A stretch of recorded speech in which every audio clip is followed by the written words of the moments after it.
So good, so good, so good. New fall arrivals are at Nordstrom Rack stores now. Get ready to save big with up to 60% off Vince, Kurt Geiger London, and more. How did I not know Rack has Adidas? Because there's always something new. Join the Nordy Club at Nordstrom Rack to unlock exclusive discounts on your favorite brands. Shop new arrivals first and more. Plus, get an extra 5% off every Rack purchase with a Nordstrom credit card. Great brands, great prices. That's why you Rack. Raise the rudders! Raise the sails! Raise the sails! Captain, an unidentified ship is approaching. Over. Roger. Wait, is that an enterprise sales solution? Reach sales professionals, not professional sailors. With LinkedIn ads, you can target the right people by industry, job title, and more. Start converting your B2B audience today. Spend $250 on your first campaign and get a free $250 credit for the next one. Get started today at linkedin.com/campaign. Terms and conditions apply. This is Optimal Relationships Daily, when the scariest part of parenthood is socializing with other parents, by Sara Watkins with introvertdear.com. One snag I failed to consider while preparing to become a parent was the inevitability of socializing with other parents. A planner by nature, I anticipated my baby's arrivals by reading all the books, making all the lists, doing all the research, and generally convincing myself that I had made a terrible mistake. Thankfully, both of my children survived their earliest years without much trouble, and I relaxed a little. However, just when it seemed like we were finally figuring things out, they started school. At first, the great challenges of school included trusting the classroom educators, acclimating to a different routine, and remembering where to find things, such as the online school calendar. But as the kids moved from their rural Maine Montessori years, from ages 3 to 5, to the Chicago public schools, things changed. A lot. Of course, the kids met our new challenges with resilience and grace, quickly falling into a new normal. I, on the other hand, have had a bumpier go of things.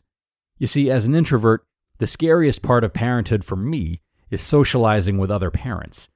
Little by little, I'm figuring out ways to manage my discomfort, but I'm discovering that there's no quick or fast solution. Here are some of the challenges I've faced as an introverted parent and what I've learned. The challenges of being an introverted parent. I'm the kind of introverted working mother who can fake social ease just enough to keep the red flags lowered, as long as the socializing comes in short bursts. In small, familiar groups, one-on-one is ideal. And it's extra helpful if I have a defined purpose for being there, like if it's my job. Alternatively, open-ended and undefined social situations are, for me, the equivalent of the boogeyman. My kids are now 6 and 7. They're sweet, social people who enjoy playdates and group activities. They long to be in the mix of their school and neighborhood communities, after-school events, potlucks, and street parties. So I say yes to some things, and we keep showing up. We show up, the kids find their people and take off with their little wolf packs. I linger at the edge of the activity, not totally unlike a lone sock hanging limply from a clothesline. Recently in therapy, I described my social anxiety while among other parents as a middle school regression. It's especially prevalent with other mothers. If faced with a large group of mothers who are catching up with each other in chatty clusters of designer leggings, sporty vests, and baseball caps, I immediately feel like I'm 12 years old, standing at the front of the middle school cafeteria, feeling very Asian, which I am, wearing the wrong clothes, and wondering where to sit. To be honest, I skipped lunch for most of my middle school and high school years and instead read peacefully in the library. But it's no longer just about me. I want my kids to see me doing things that are hard. Before I continue, I have a few disclaimers. I always have disclaimers. 1, I'm sure the other mothers/parents are fine. My own social obstacles are not a judgment on them. 2, I'm not looking for sympathy. This is simply how I am, and devising strategies for navigating this is my own inside job. 3, I could avoid these situations, but my own introverted personality shouldn't prevent my kids from participating in their communities. And 4, it's important for my kids to see me doing things that I find hard and uncomfortable.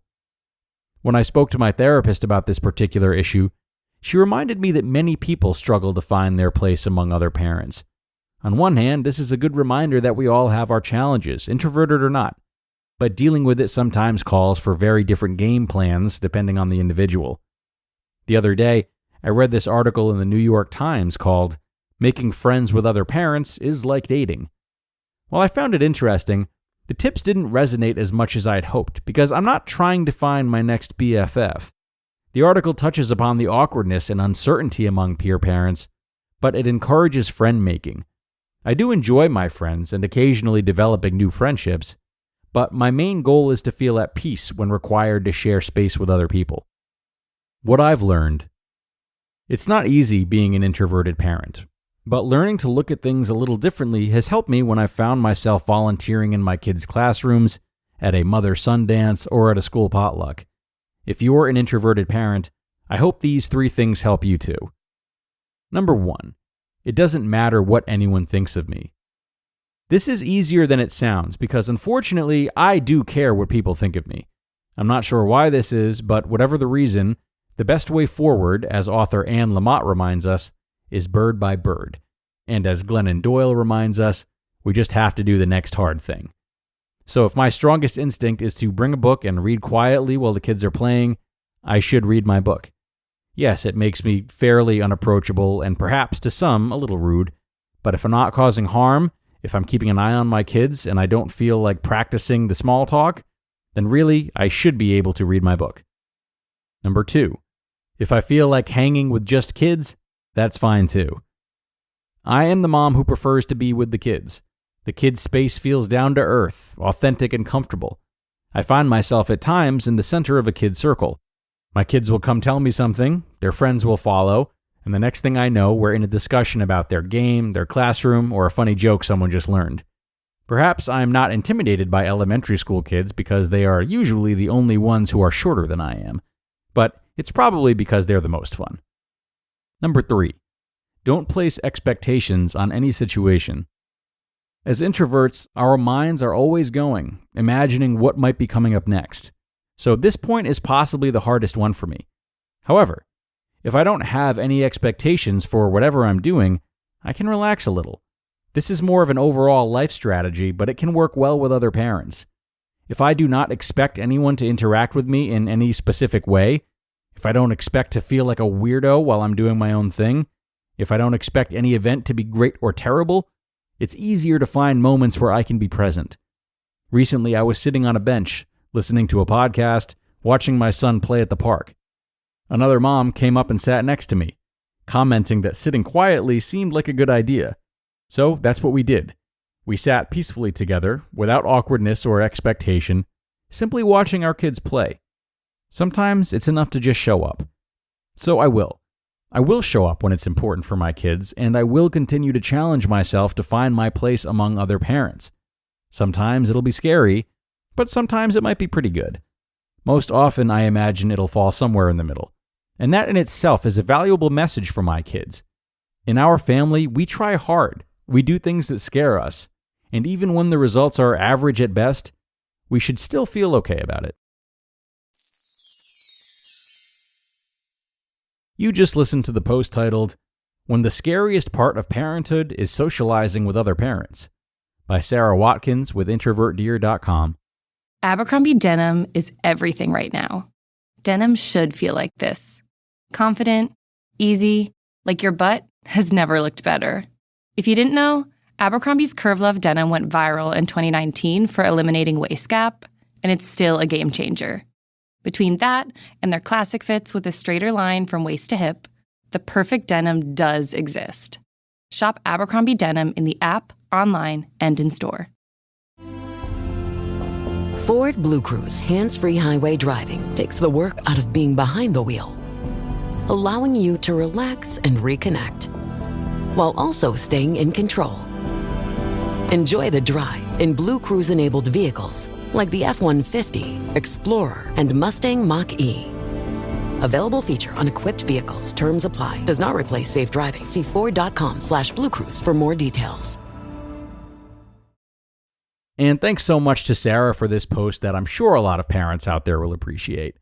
I really like those 3 reminders she listed. Definitely great means of self-care while not taking away from the experiences her children are having. However, it is worth mentioning that over time, the experiences that your children have with making friends is greatly impacted by how parents between the two friends are interacting. Obviously, when you think about facilitating hangouts or playdates, and whether or not another child's parents might be as trusting if they feel as though they haven't gotten a chance to know you as a parent. So it does seem important that Sara continues to hone her approach as her children age and those parent-to-parent interactions become not only less avoidable, but more necessary for the betterment of her children.